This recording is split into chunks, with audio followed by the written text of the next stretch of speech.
Hey, so I finally completed a mod that I had been wanting to do for a while now on the Mustang. Uh, it's a flex sensor since I have an E85 tune on there.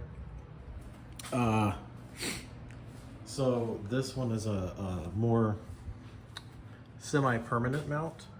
Before it was pretty jerry-rigged.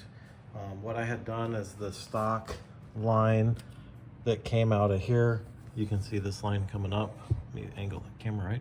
This line coming up right here, that's factory. And then there was a factory soft line that connected to here and then mounted here onto the rail. And I just disconnected it from here, got some 3/8 hose, ran it to the flex sensor, and just had it zip tied over here for a while. And you know, it worked as proof of concept. Was happy with it as far as functionality, but yeah, it was ugly. And from what I understand, I shouldn't have been running ethanol through standard rubber hose. So I wanted a more permanent mount, but I don't like modifying the car if I don't have to. So that's generally my approach when I try to come up with a mod, is something that's reasonably easily reversible. Don't look at those. I don't care if I sell the car or not. I am not taking those off. That sucked to put those on. So what we did is I just got some 6AN line, some fittings. I used Evil Energy. I'm not sponsored, obviously. They just popped up. It's held up really well so far. I wanted to make sure that my fittings, since I haven't messed with AN fittings before, my priority was limiting risk. So I wanted any joint that I was creating as far away as possible from the headers. So if I make a mistake, I want to be able to catch it before it becomes irreversible problem. So that is one reason I ran it this way. The other reason is, like I said, I want it semi-permanent so I can return the car to stock. This is a sheet of aluminum that I had cut and bent, and it just mounts to these factory studs on the intake manifold. You can see the pairs over there. So I just use a couple nuts, washer top and bottom, and this is bent up. This flex sensor is from Innovate. It works great, but it doesn't have like a mounting point. There's no screw hole. There's nowhere to really mount it. So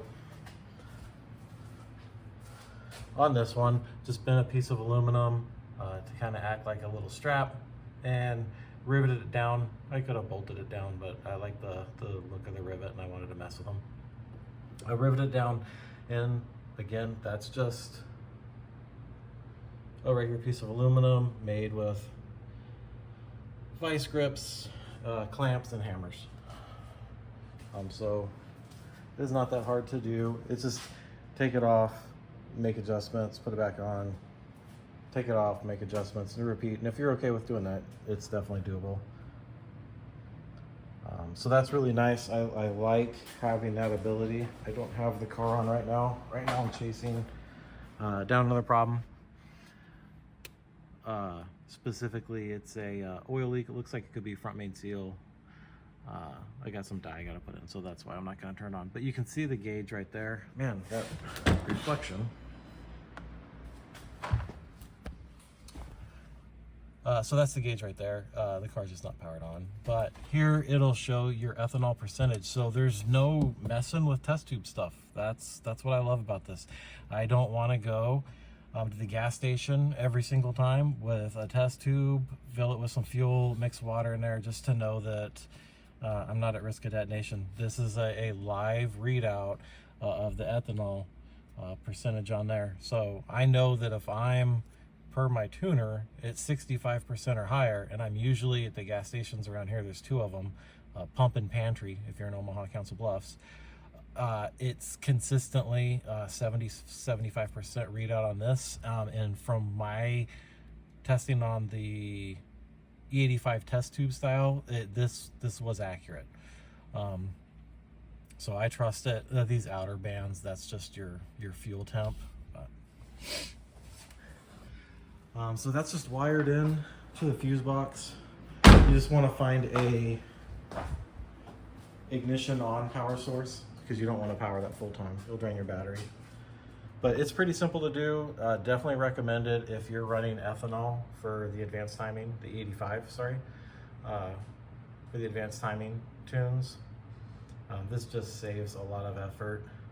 Obviously, when you're first going into your tune, so say if you have like a 91 tune for winter and an E85 tune for the rest of the year, you do want to test the fuel old style first to verify that they've switched over to their summer blend.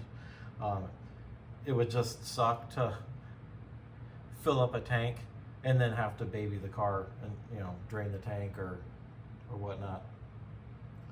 But other than that, yeah, this is solid. Once you know that they've switched over their fuel, you just keep an eye on that sensor and you'll be good. All right, bye.